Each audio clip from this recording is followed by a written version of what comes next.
ஆண்டவரும் இரட்சகருமாக இயேசு கிறிஸ்துவின் இனிய நாமத்தில் உங்கள் யாவருக்கும் அன்பின் வாழ்த்துக்களை தெரிவித்துக் கொள்கிறேன். அருமையான தேவ பிள்ளைகளே, இந்த புதிய நாள் புதிய நம்பிக்கை தின தியானத்தின் மூலமாய் இந்த நாளில் கூட உங்களை சந்திப்பில் நான் மிகுந்த மகிழ்ச்சி அடைகிறேன். அல்லேலூயா.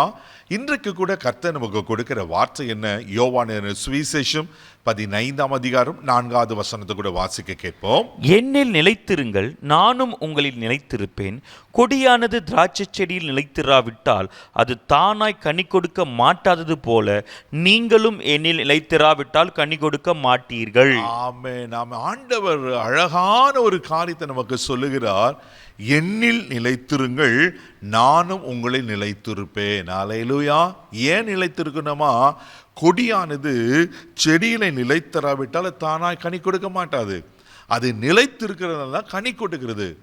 நான் திராட்சை செடியா இருக்கிறேன், நீங்க கொடிகளா இருக்கிறேன் என்று ஆண்டவர் அங்கே அழகாய் சொல்லுகிறத நான் பார்க்கிறோம். தேவப்பிள்ளையில நீங்களும் நானும் மிகுதியான கனிகளை கொடுக்கணும்னா அவருக்குள்ள நாம நிலைத்திருக்கிறோம். ஆண்டவர் திட்டமா சொல்றாரு, நீங்கள் என்னில் நிலைத்திருங்கள். அப்படின்னா ஆண்டவரை சார்ந்து ஆண்டவருக்குள்ள வேர் பற்றி ஆண்டவரோடு இசைந்து ஆண்டவரோடு இணைந்து நாம் வாழ வேண்டியது மிக மிக அவசியமா இருக்கிறது.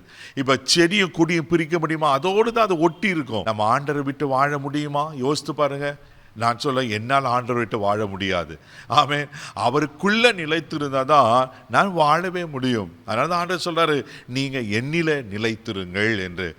ஏன் நம்ம ஆண்டவருக்குள்ள நிலைத்திருக்கணும்? 1 யோவான் புஸ்தகம் 3ஆம் அதிகாரம் 6வது வசனத்தை கூட நீங்க வாசிப்பீங்கன்னா அங்க ரொம்ப அழகாக சொல்லப்பட்டிருக்கோம். வாசிக்க கேட்போம். அவரில் நிலைத்திருக்கிற எவனும் பாவம் செய்கிறது இல்லை, பாவம் செய்கிற எவனும் அவரை காணவும் இல்லை, அவரை அறியவும் இல்லை. ஆமென். இதுதாங்க ரகசியம். அவரில் நிலைத்திருக்கிற எவனும் பாவம் செய்யவில்லை. தேவப்பிள்ளையில நான் பாவம் இல்லாத ஒரு பரிசுத்தமான வாழ்க்கை வாழணும்னா ஆண்டவரில் நிலைத்திருந்ததான் நம்ம பரிசுத்தமா வாழ முடியும். அவரில் நிலைத்திருக்கல இல்லைன்னா நான் பாவம் செஞ்சிடுவோம். அங்கே ரொம்ப வசனம் அழகாக சொல்லப்பட்டிருக்கு. அவளை அறியவும் இல்லையா, காணவும் இல்லையா. அவருக்குள்ள நான் இல்லைன்னா அவர் அறிய முடியாது.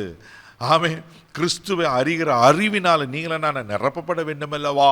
கிறிஸ்துவோடு கூட வாழணும்னா கிறிஸ்துவின் சுவாபம் எனக்குள்ள வெளிப்பட வேண்டுமா? கிறிஸ்துவை நான் என் வாழ்வில் வெளிப்படுத்த வேண்டுமென்னா நான் அவருக்குள்ள நிலைத்திருக்கணும். தேவப்பிள்ளையில நீங்களும் நான் அவருக்குள்ள நிலைத்திருக்கலனாக்கா ஈஸியாக பாவம் செஞ்சிடும். பாவம் செய்கிற ஆத்மா சாகவே சாகும். பாவத்தின் சம்பளம் மரணம், நித்திய ஆக்கினைக்கு அந்த நரகத்துக்குள்ள போயிடும். அதனால தான் ஆண்டவர் அதெல்லாம் போகக்கூடாது தான் என்னில நிலைத்திருங்க அப்படின்னு ஆண்டவர் சொல்லுகிறார். யோவான் 15:9 கூட நீ வாசிப்பீங்கன்னா அங்கே இன்னொரு முக்கியமான காரியத்தை ஆண்டவர் சொல்லுகிறார். வாசிக்க கேட்போம். பிதா என்னில் அன்பாய் இருக்கிறது போல நானும் உங்களில் அன்பாய் இருக்கிறேன், என்னுடைய அன்பிலே நிலைத்திருங்கள். பாருங்க, ஆண்டவர் சொல்றாரு என்னில நிலைத்திருங்க. அப்ப நீங்க பாவம் செய்ய மாட்டீங்க. பிதா என்னில் அன்பா இருக்கிறார், நான் உங்களில் அன்பா இருக்கிறேன், என்னுடைய அன்பிலே நிலைத்திருங்க. ஆண்டவருடைய அன்பு உங்களுக்குள்ள இருக்குமானா நிச்சயமா சொல்றேன், அவளை ஈஸியா பாவம் செய்ய முடியாது. ஆமே. அந்த அன்பு உங்களை நெருக்கி ஏகும். அந்த அன்பு எனக்காக ஜீவனை கொடுத்தாரு, எனக்காக அடிக்கப்பட்டாரு, எனக்காக வாதிக்கப்பட்டாரு, என்னை ரட்சிக்க அவர் தன் ஜீவனை கொடுத்தாரே. அந்த அன்பு நினைத்து நினைத்து ஒரு நாள் நம்ம பாவம் செய்ய முடியாது. தேவ பிள்ளைல அவர் அன்பில நிலைத்திருக்கணுமா? யோவான் 8:31 வாசிப்பீங்கன்னா இன்னொரு காரியத்தை எங்களை சொல்லப்பட்டிருக்கு. வாசிக்க கேட்போம். இயேசு தம்மை விசுவாசித்த யூதர்களை நோக்கி, நீங்கள் என் உபதேசத்தில் நிலைத்திருந்தால் மெய்யாகவே என் சீஷர்களாய் இருப்பீர்கள். ஆமென். ஹல்லேலூயா. அவர் அன்பில நிலைத்திருக்கிறங்க, அவர் உபதேசத்தில் நிலைத்திருப்பாங்க. அப்படின்னா அவர் சொல்றதை கேட்பாங்க. அவருடைய வார்த்தை, அவருடைய கட்டளைகள், அவருடைய நியமங்கள் அதை அப்படியே செய்வார்கள். சத்தியத்தையும் அறிவீர்கள், சத்தியம் உங்களை விடுதலையாக்கும். அப்படித்தான் சொல்லப்பட்டிருக்கு. தேவப்பிள்ளை இந்த உபதேசத்தில் நாம் நிலைத்திருக்கும் போது இந்த சத்தியமே நம்மளை விடுதலையாக்கி சத்தியத்துக்குள்ள நம்மளை நடத்தும். இயேசு சொன்னார், நானே வழியும் சத்தியம் ஜீவனமாக இருக்கிறேன் என்று. அந்த சத்திய வழியில், நீதியின் வழியில், பரிசுத்தத்தின் வழியில் நம்ம நடத்தும். அப்போ நாம் என்ன செய்யணும்? அவருக்குள்ளே நிலைத்திருக்கணும். கண்களை மூடி நம்ம ஜெபிக்கலாம். அன்பு தகப்பனே, உமக்கு நன்றி சொல்லி துதிக்கிறோம், ஸ்தோத்திரப்பா. உங்களில் நிலைத்திருக்கிற ஒரு பாக்கியத்தை தாங்கப்பா.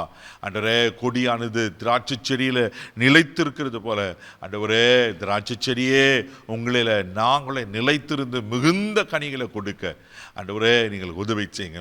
நீர் எங்களை ஆண்டவரே ஆமென் என்ற உங்கள் அன்பில், உங்கள் உபதேசத்தில், விசுவாசத்தில் நிலைத்திருக்க எங்களுக்கு கிருபை பாராட்டும், பொறுப்பெடுத்துகளும் ஆசீர்வதியும். இந்த நாள் முழுதும் கரம் எடுத்து நடத்தும் இயேசுவின் மூலம் ஜெபக்கலம் பிதாவே, ஆமென். அவருக்குள்ளே நிலைத்திருங்க, ஆசீர்வாதமா இருப்பீங்க. God bless you.